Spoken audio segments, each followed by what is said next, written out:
Hello everyone, this is the LEGO Star Wars Battle of Felucia Separatist MTT set. This comes with 976 pieces. I paid $160 US for it. It's 150 euros, 140 pounds UK, or $200 Canadian. It comes with 2 full minifigures and then a complement of 3 commando droids, 1 pilot droid, and 6 regular B-1 battle droids. Let's first focus on the main build, which is the main thing that you're paying for. I've got this in its deploying mode right now. I'm just going to go ahead and retract this back. You can see it actually lifts up, brings the droid rack in, brings the top down, brings the bottom up. So in reverse to deploy, top and bottom flaps open up. This drops to the ground, and then your 2 racks of droids open up like that, and then you have to take them off manually, of course. We'll look more closely at that as well, but I wanted to very quickly just give you an overview of the main function of this thing, which does work pretty well, but it does have some shortcomings as well. This is beefy. I'm happy with its size. I'm happy with its weight, and it feels well sorted. The design feels like it's well put together. I don't have any worries about durability with this one, and it does have the wheels on the bottom. Both these easier to slide ones that slide side to side more easily at the back, and then just some regular ones at the front to hold some extra weight. And that means that you can move it around. You know, this thing is supposed to hover. It's supposed to be a repulsor lift craft, and there you go. Do that. Make it move however you want. That's very good. This large dish piece is done with a print, which is itself very good. Nice opacity. The color of the dark blue print there is especially good. But my sticker sheet, you can see a sticker right there, has bad coloring, bad color matching for the gray. The backing just doesn't match, and that's just unfortunate that LEGO keeps getting that wrong. At least in my region, not exclusively in my region, but it's definitely a better situation coming out of certain factories over in Europe than it is in other places, just on the whole in general. This also has the little chin guns down here, which you can adjust the angles of, but they're not going to actually do anything. These are added on very, very late, these sub-assemblies here, and you can shoot from up here. So you've got the tile shooter or stud shooter on either side, just one of each. And the actuator for deployment is right here. It's a knob, which gives you plenty of purchase on it. You know, you can easily grab it, but it doesn't stick out too much as far as the color scheme is concerned. And then looking at this more closely, this is really nice. And the mechanism is smooth. It's also very repeatable. I've not had issues with it. The worst thing that'll happen is the top and bottom flaps will kind of compete with one another, but eventually they'll settle the score and go into the correct position with nice consistency. So you see how this comes down? Like that actually comes down on its own. The gravity at this point is pulling the entire rack down. The only major, well, there are 2 shortcomings here, 2 things that I don't like, but the major thing is obviously this has just one single row. Well, 2 if you consider, you know, opposite sides separate. But you want that stack. You want the additional row up here, and that's just missing. It wasn't able to be fit into this size and with this overall parts budget. Also, you notice that the droids do not deploy with their blasters. Dang it. I need their blasters at least to be nearby, if not actually attached to them. You know, you need to have some kind of sense of compromise here to make it work for minifig scale, but not even having the blasters anywhere near here. Where are the blasters? Oh, they're all the way back here. You keep going all the way back here. So you got 4 of them over on this side, right? And then flipping around, you got 4 of them over on this side. So they're not even in one place. So your droids, when they deploy, have to go all the way to the back of the bus here and pick those up. A little bit unfortunate. When you open this up, you see all kinds of colors. I mean, it's really not that bad, honestly. I don't mind the dark orange here, but the red is very, very bright.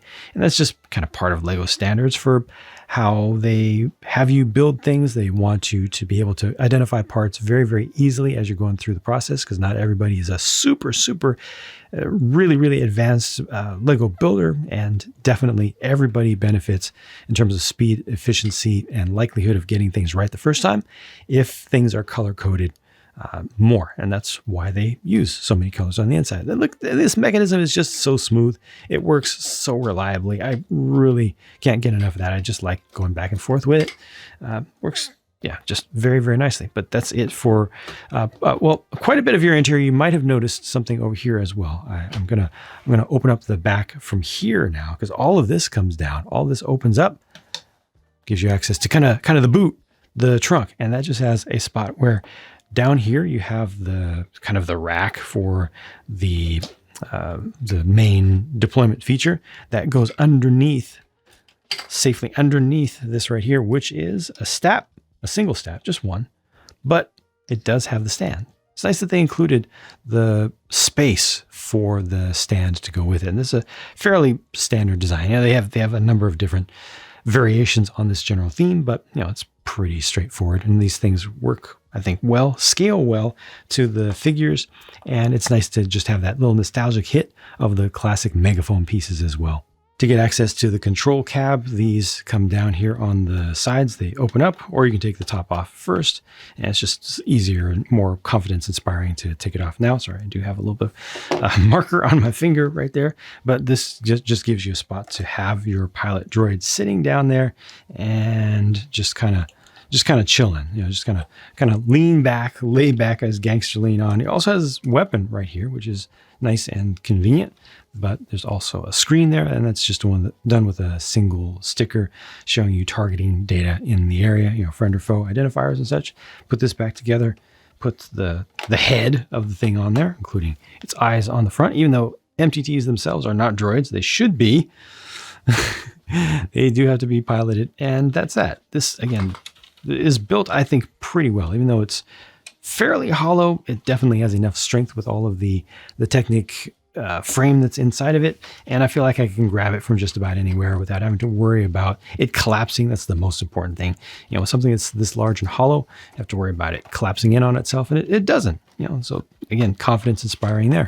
Just because I didn't focus on this angle, I wanted to just let you see what it looks like from the underside. If that gives you any ideas, it helps you to feel kind of how this is constructed and where the strength is. Looking at minifigures, this is officially Commander Bly of the Star Corps, the 327th, and he's in his Phase 2 outfit. And this is, of course, Isla Secura, or Secura, depending on how you choose to pronounce it. But I appreciate that this allows you to accurately simulate Order 66, so you can make a murder scene out of this, like a cold-blooded murder scene out of the set. Very, very raw, very, very metal of Lego to be that brave. I don't think that was their intent here, but this is how it worked out. I looked at pictures of Bly, and I think that the figure looks pretty decent. Obviously, the yellow should be painted all the way down, though. It stops here, and I think that's just a limitation of how they angle the pieces when they stamp them. They're tempo printed, and they're just not set up to print all the way around the bottom there, which is it's just a limitation. And if you don't like it, I strongly recommend looking for some custom made figures, because you can get way better accuracy, way better quality just in general. But by Lego standards, this is not too bad. I really could have used not only dual molded legs for him, though, but also printing on the side of legs. Could have used both. Similarly, the arms are just really basic. Just going all yellow with it, that feels a little old. It feels like it doesn't quite match the current resolution, because all the other stuff, like the printing, is so nice. What printing is there, I think, is very nice. But then to just have plain all yellow arms doesn't quite make sense to me. Underneath, there's what you'll see. The pauldron piece is actually pretty nice. I like that. It has a good strong print on it. It's appropriately colored. The great thing about this is you can easily move it out the way. So let's say if I wanted to lift this arm up, look, I just moved that out of the way. Didn't even have to start to take the thing apart. Very convenient right there, and I hope that they will continue to make these pieces available. It's kind of lightweight, it's kind of thin, kind of trim, which is good. It's not overly bulky. We do get an alternate face for Isla as well. Plain B1 battle droids are just what they are. I don't think they should ever count value-wise the same as a full minifigure, because it's just a pile of parts. Nothing there comes assembled. It's literally just a pile of parts. Ultimately, it forms the function of a minifigure, but as far as true value is concerned, there's no way on earth that this and this are worth the same thing. So I don't like to count those in a true minifig listing. This one here with the print is special, right? But it's also poor print. Like that just feels lazy to me. It almost feels like it's watercolor tempera paint from kindergarten. They just put a single layer on. It's like ink, a light ink. Really needed a second stamp, or just more opaque paint. It just really looks poor and old. The Commando droid, on the other hand, looks fantastic with the gunmetal gray or dark pearl gray color. I like that. And the prints are not too bad. Like, it's nice to see them. I've always liked the heads. I think the heads are designed really, really well and look good with the darker colors. Yep. And you get 3 of these in total. 1 of this and then 6 of this in the set. These are the leftover pieces. I do recommend hitting pause if you'd like to look more carefully. And this was the sticker sheet. It's too bad that the color match for the gray is poor. I would have preferred clear backed if it was going to be like that. This MTT and this Juggernaut turbo tank came out at the same time for the exact same price, here shown without any of the minifigures, which begs the question, is that fair? Should they be the same price? And I'm going to go with a very, very solid yes, they should be the same price, but they should also have the same or similar compatible playability. I mean, these do stack up against one another as toys pretty well. I did my review on this, gave you my thoughts about this, but these should be at approximately the same price point in my personal opinion. I mean, look, they're similar sizes. They're both troop transports with some offensive and defensive capabilities both. I mean, this really does make sense to have them both at the same price. That does not mean that I think the price of either of these makes sense. And this is $160, 150 euros, 140 pounds UK, or $200 Canadian. For 976 pieces, and this is all just a bag of bones. It's just a bunch of pieces. These are decent. They've got some print on them. This has bad print on it. These are decent figures.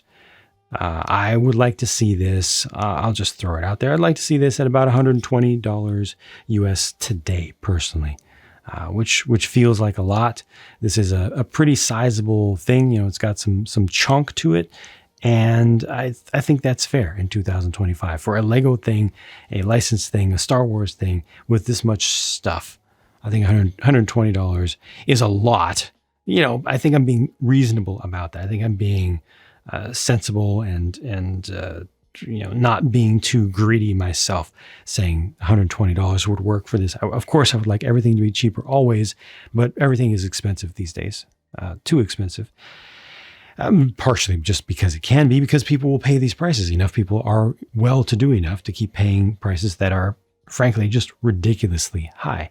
I don't feel like this is absolutely insanely high, because at least the product is good. The product is very good. It's really too bad about the lack of a second row of droids out there. It's just one of the coolest things about the MTT is that, you know, top comes down, bottom comes out first, and then top comes out beyond that. You know, it doesn't have to fully simulate that entire motion, but that was just one of the coolest things about it. And the toys have done it before. They weren't able to do it this time. That's too bad. Otherwise, it's still a good toy, just as it is. You know, you can always compare things to older things. That's where nostalgia comes in way too hard. I tend to caution against that, because so many people have so much so much nostalgia that absolutely dominates their lives, and especially the way that they look at anything new. But you know, there are some things that are better about this, some things that are worse about it. Objectively, most of it is going to be subjective. Again, I think it's a good toy. I think it's worth about $120. Therefore, I think it's quite rather overpriced by default. That's where I'm at with it. Thank you for watching. I hope that this provided some value to you as a video, even if you personally disagree with some of my opinions. But bye for now. Take care.